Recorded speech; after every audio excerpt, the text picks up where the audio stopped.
Imagine this recurring dream that has haunted you for years, the one that wakes you in a cold sweat, heart pounding like a war drum. You stand alone on a vast Roman frontier, the year 170 AD, wind howling through the Pannonian plains outside Carnuntum. The air reeks of wood smoke from legionary campfires, and the metallic tang of blood from fresh wounds. Marcus Aurelius, emperor and philosopher, kneels in his tent, stylus trembling in his ink-stained hand, the flickering lamplight casting shadows that twist like serpents on the canvas walls.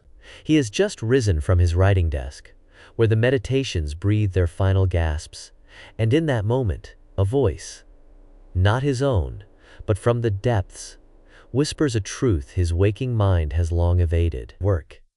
What if death is not the end of you, but the daily unraveling of the self you cling to? What if to live as a Stoic emperor, you must practice ego death each dawn, shattering the illusion of control like alchemical prima materia ground to dust? Marcus freezes, his breath caught, the question rendering the ruler of the world speechless, his empire's weight no shield against this abyss.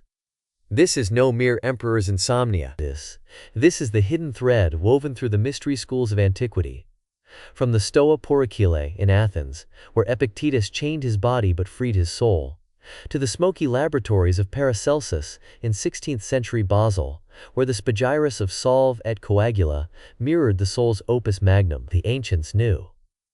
Stoicism, Western alchemy, and what Jung would later call depth psychology mapped the same shadowed territory. They taught the art of dying daily, not as morbid fancy, but as the forge for eudaimonia, true flourishing. Buried beneath centuries of dogma, and forgotten in our age of distractions, this knowledge demands initiation. Think of Marcus in his tent, premeditating malorum, rehearsing every catastrophe, every loss, until apatheia blooms not as indifference, but as unbreakable poise. You could leave life right now, he wrote in his meditations. Let that determine what you do and say and think. This memento mori is no grim reminder. It is amor fati, loving your fate by embracing the Nigredo, the blackening dissolution of the ego's prima materia. Jung glimpsed it too, bridging Rome to the Renaissance. The shadow work of confronting the unlived life parallels the alchemist's descent into putrefactio, where the rotting base matter yields the philosopher's stone. Hermes Trismegistus, that thrice great echo from Alexandria's libraries, encoded it in the emerald tablet. That which is below is like that which is above. Seneca echoed it centuries before. Rehearse death.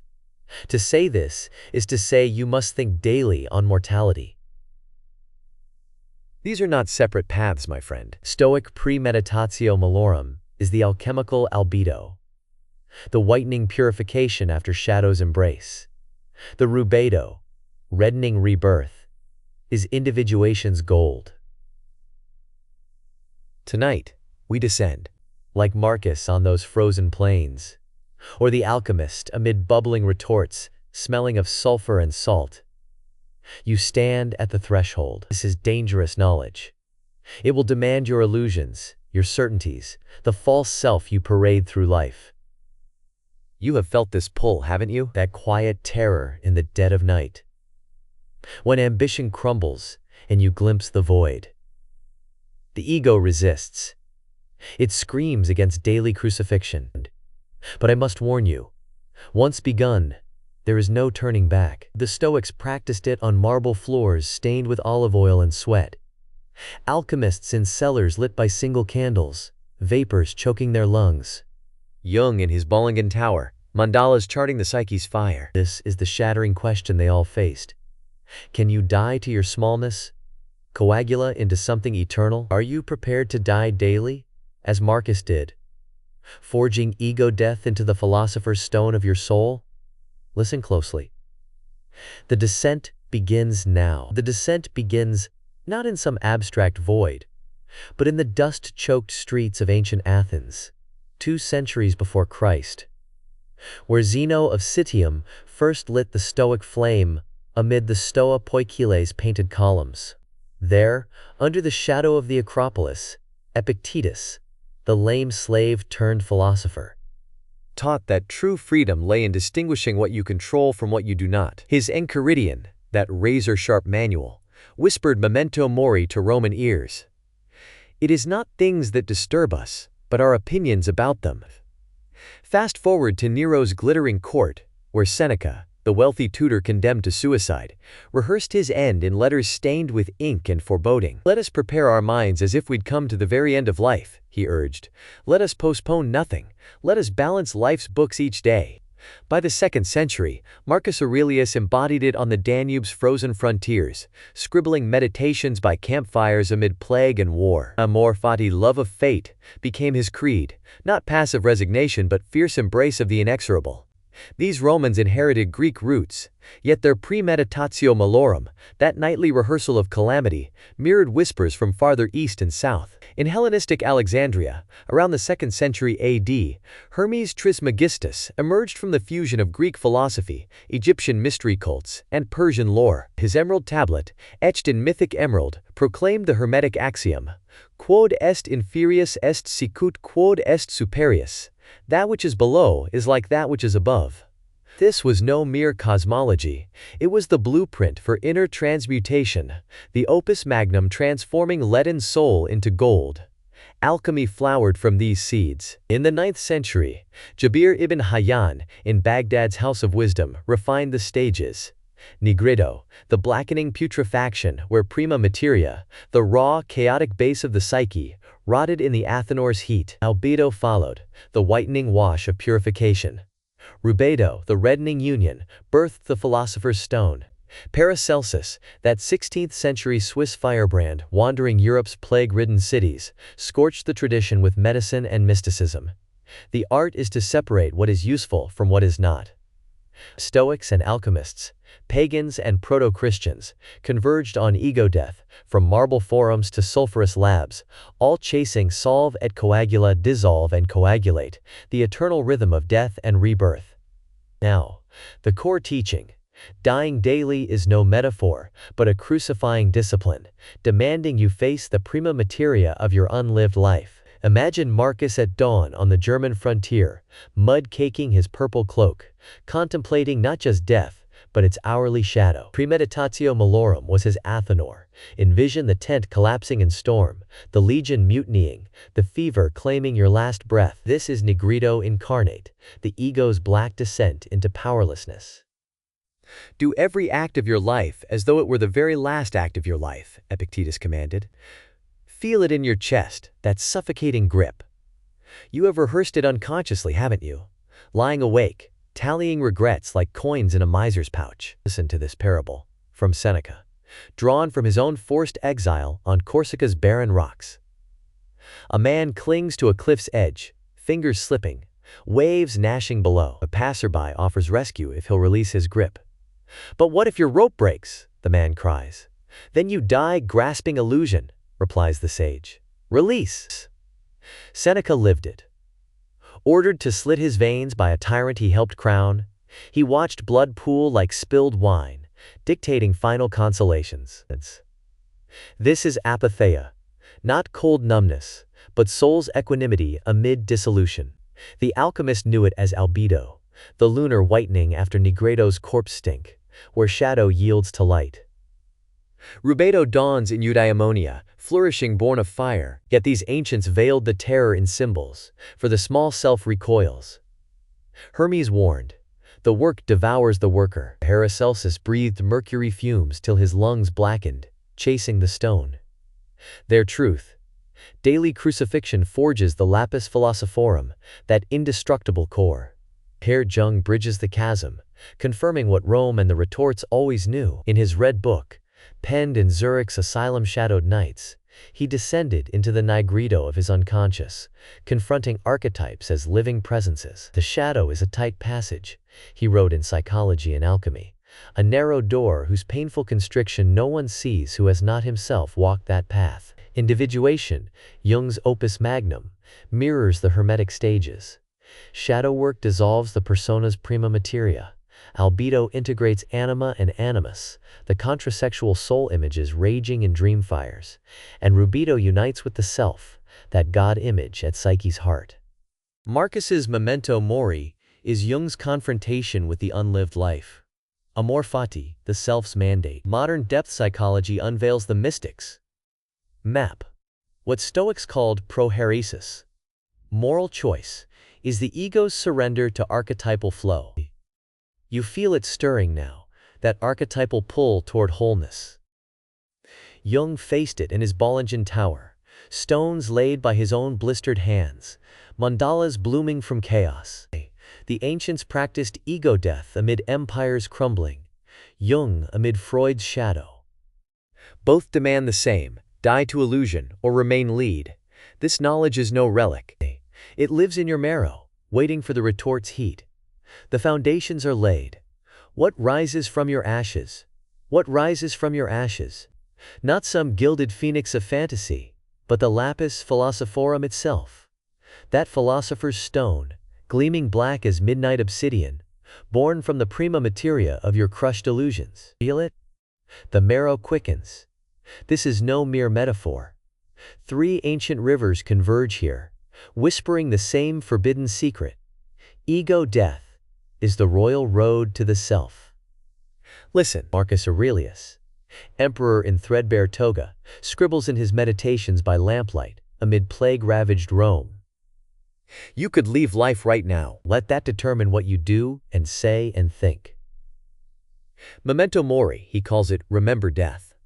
Not as morbid chant, but premeditatio malorum, the Stoic rehearsal of ruin. Imagine him pacing the frozen Danube front, envisioning his flesh rotting, his throne dust, his legacy erased. This is Nigredo pure, the alchemical blackening, where Paracelsus, that wild Swiss healer, boiled cadavers in his basil furnace, declaring, "The prima materia is everywhere, but men see it not." Paracelsus chased it through mercury vapors that seared his veins, dissolving the body into solve et coagula, dissolve and coagulate, until the base metals of the soul transmuted. Epictetus, chained slave turned sage, echoes from his Nicomachean shadows. It's not things that upset us, but our judgments about them. Proheresis, he names it, the will's unyielding choice amid chains. Unexpected, isn't it? This Greek fire mirrors Hermes Trismegistus, father of alchemy, in the Emerald Tablet. That which is below is like that which is above, and that which is above is like that which is below, to accomplish the miracles of one thing. Hermes veils the same terror. The microcosm of your ego mirrors the macrocosm's dissolution. Jung saw it flash in his visions. No tree, it is said, can grow to heaven unless its roots reach down to hell. In Aeon, he maps individuation as this hermetic ascent, shadow work as Nigredo's plunge, albedo as anima's silver embrace, Rubedo as the self's ruby crown. Stoic apatheia? It's Jung's detachment from the persona, that false mask cracking under archetypal pressure. Seneca, slitting wrists in Nero's marble bath, gasped his last. I am being set free. Albedo dawns. The traditions collide. Rome's iron discipline, Egypt's emerald riddles, Zurich's dream forges, all naming the opus magnum, the great work. One reality, triple-veiled. You have felt this every time the doctor utters benign after a shadow on the scan, and your chest unclenches, not from relief alone, but from amor fati's quiet thunder. Yes, even this. Or when the lover ghosts, phone silent as a grave, and rage boils to black bile, only to reveal the unloved orphan in your shadow, whimpering for integration. This is your Nigredo unfolding in traffic jams, boardroom betrayals, midnight scrolls through X's, lives. Premeditatio malorum isn't ancient homework. It's that knot in your gut before the email hits send, foreseeing the fallout, choosing equanimity anyway. Picture your cubicle, fluorescence humming like alchemical retorts. The promotion slips away. Colleague smirks, your pitch forgotten. Ego screams, victim, curse the gods. But pause. Epictetus whispers, proheresis. Judge it not as theft, but prima materia for the stone. Jung nods from the depths. Shadow work demands you swallow the thief in yourself, that envious twin lurking in dream alleys. You've done it, haven't you? Forged apatheia not as numbness, but fierce clarity. Emailing congrats through gritted teeth, eudaimonia flickering like Rubedo's first spark. This is the work devouring the worker, Hermes warned. Painful. Demanding. Your daily crucifixion, unnoticed by the world, and you, sitting here in this moment, breath shallow. This script stirring marrow unrest. The traditions aren't dusty scrolls. They're your veins pulsing with mercury fire. What if your next heartbreak, your next diagnosis, is the alchemist's gift? Not to endure passively, but to coagulate gold from lead. The deeper layers beckoned. Will you descend? Yes, descend into the stations of the opus magnum. Not dusty theory, but the forge where your prima materia, that raw sludge of fear and craving, yields the philosopher's stones. Marcus Aurelius etched this daily in his meditations. 4 stations, etched in Roman steel, mirrored in alchemical fire, demanding your blood sweat. You will practice them now, apprentice. Feel the weight. First station, memento mori, the contemplation of death. In the dim pre-dawn, before the world's clamor, sit with a skull, real or imagined, staring into its hollow eyes. What does it involve? Catalog your end. The body cooling on sheets stained with your last gasp, empire forgotten, loved ones scrolling past your obituary. Psychologically, it's Nigredo's black sun rising in your chest. A suffocating void, ego clawing like a drowned rat, every attachment exposed as phantom. You could leave life right now, Marcus thunders. Let that determine what you do. You've glimpsed it. That vertigo at 3 a.m., mortality's blade kissing your throat. This is dissolution's portal. Second station, premeditatio malorum, premeditation of evils. Dawn breaks. Now envision the scourges, ruin, betrayal, the graves yawn. List them on wax tablet or screen. The diagnosis, the abandonment, the pauper's rags. Not masochism, but rehearsal. Feel the lash before it falls. Withhold assent. Inside, albedo gleams through the murk. Purification's bleach, where passions foam and clarify, revealing the shadow's snarling face. Epictetus commands. It is not things that disturb us, but our judgments. Your gut twists. Unloved parts howl for mercy, yet clarity dawns, cool as lunar silver. You've done it in the mirror after failure, naming the thief within, apatheia hardening like dew to frost. Third station, examinatio conscientiae, examination of conscience. At dusk, Seneca's hour. Review the day as prosecutor, witness, judge. What impressions slip through? Where did proheresis falter? No mercy. Dissect the lies, the cowardices, coagulating insights from the rot. Psychologically, citrinitas yellows the soul. A dawning intellect, ego fragments reassembling under ruthless light, shame burning to wisdom. Jung called this shadow work's anvil. One does not become enlightened by imagining figures of light, but by making the darkness conscious. The burn is exquisite. Regret like acid etching gold veins. You know this ache. Journaling the petty grudge, watching it transmute to compassion's first blush. Fourth station. Amor fati, love of fate. Midnight seals it. Affirm all the pains, the gifts, as necessary threads in the loom. Not resignation, but erotic embrace. This cancer, this ghosting, my crucifixion. Yes. Rubedo's red dawn erupts. Wholeness, eudaimonia's fire, individuation complete. Inside, your phoenix.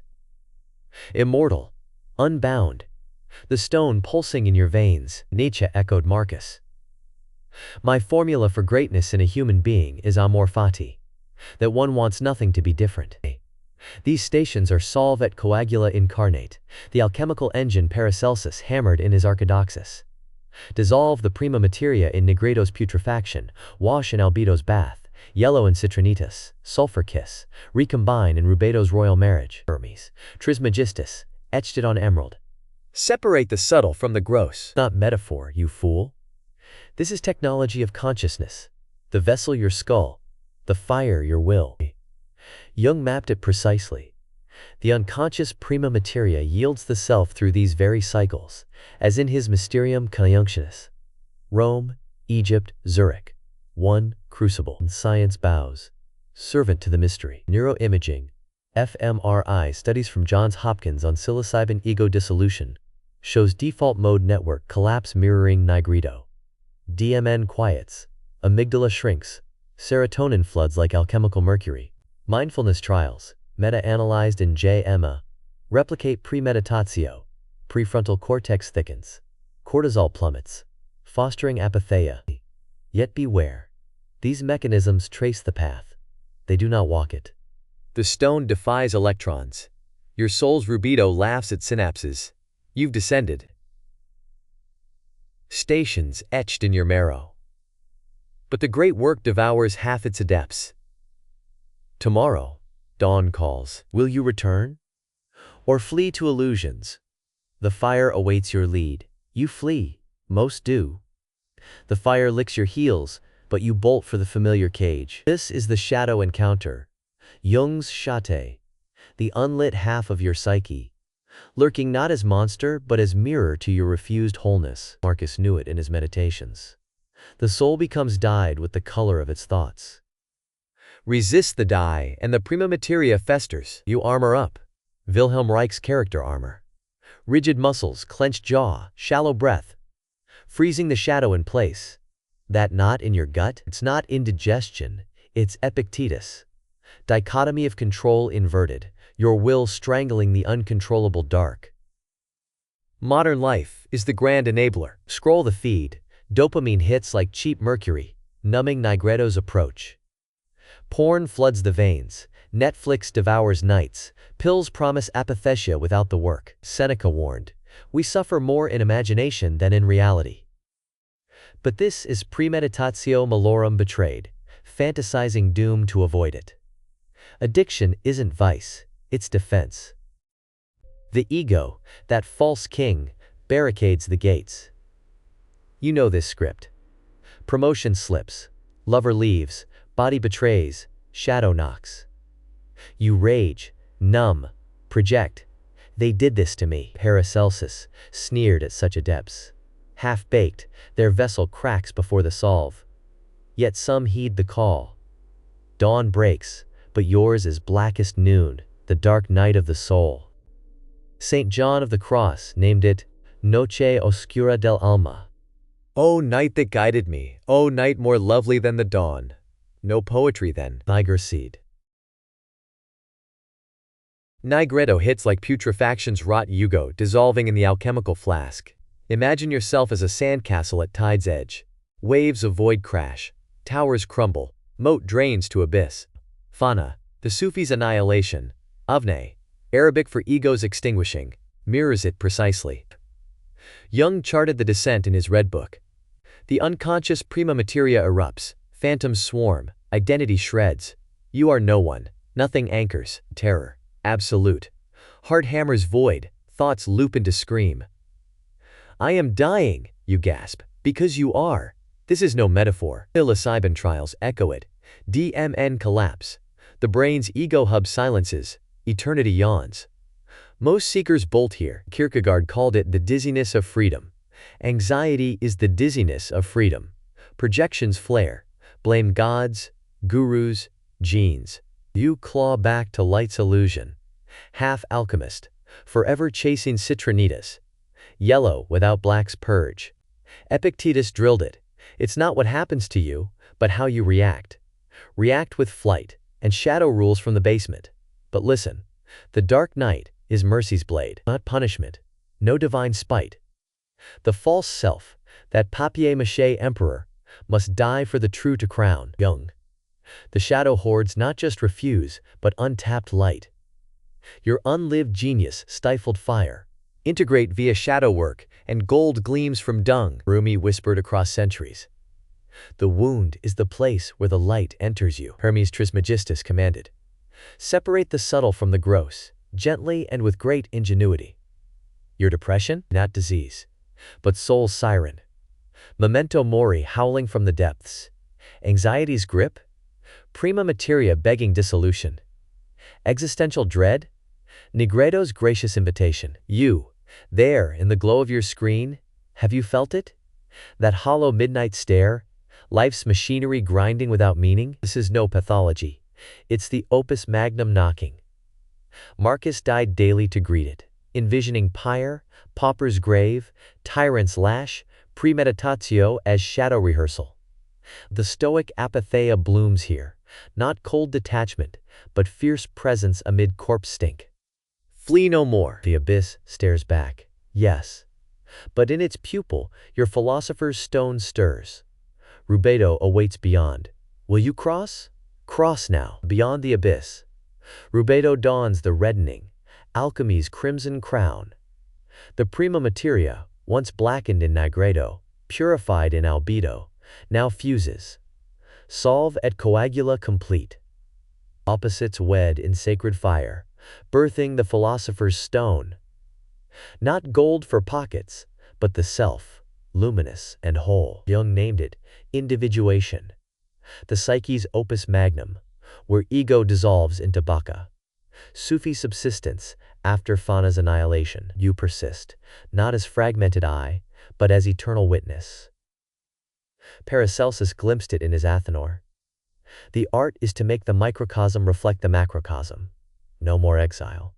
The alchemist rises, flask in hand, to tint the world ruby. Imagine the master returning. Before enlightenment, he chops wood, carries water, drudgery's chain. After? Same axe, same river. But now each splinter sings prima materia. Each drop mirrors the unus mundus. Marcus Aurelius embodied this on Rome's throne. Emperor by day, dying nightly through premeditatio malorum, envisioning exile, sickness, the sword. He returned transformed, not fleeing the forum's clamor, but embracing it with apatheia. Not apathy's chill, but soul's equanimity. Waste. No more time arguing what a good man should be. Be one, he etched in his meditations. Awakening demands no ashram escape, no lotus retreat. It thrusts you deeper into the marketplace. Taxes, betrayals, lovers, quarrels. Now alchemical crucibles. The world, once prison, gleams sacramental. Eudaimonia blooms, flourishing not despite suffering, but through it, amor fati's fierce yes. This is the universal secret, veiled yet screaming across millennia. The treasure was never sought outward. It nested in your chest's cavity, pulsing as shadow, as dread, as that unnamed ache. Rumi unveiled it. You are not a drop in the ocean, you are the entire ocean in a drop. Stoic memento mori? Alchemical call to Nigredo's forge. Jung's shadow work? Hermes Trismegistus, subtle separation from gross. Epictus. Bear and forbear? The Sufi's dhikr, remembering the one. Seneca whispered to Nero's court. We suffer more in imagination than in reality. All arrows pierce one heart. The unus mundus, the one world. Western alchemy mirrors Eastern Tantra's Maithuna. Conjunctio, as kundalini's rise. Psychology dissolves into mysticism. Reason kneels to gnosis. Traditions clash like swords, yet forge the same blade. Your innate divinity, prima materia, disguised as mortal coil. And you. Yes, you. Breath caught in this pixel-lit vigil? Feel the shift? The reed flute's wail fades, but its echo lingers in your bones. This is no tale for shelves. It demands blood. Tonight, or now, sit. No app, no guide. Cross legs on cold floor. Breathe, not the shallow pant of fear, but conscious inhale. Prima materia flooding lungs. Exhale the false emperor's dust. Watch. Observe the observer. No thoughts to grasp, no light to chase. Let Nigredo stir unbidden. Shadow will howl. Welcome it. This is your daily dying, Marcus. Art reborn. What stirs then? Not answers. A question, unanswerable by mind's frail net. Who watches the watcher when all watching ceases? The stone awaits your hammer. Will you strike?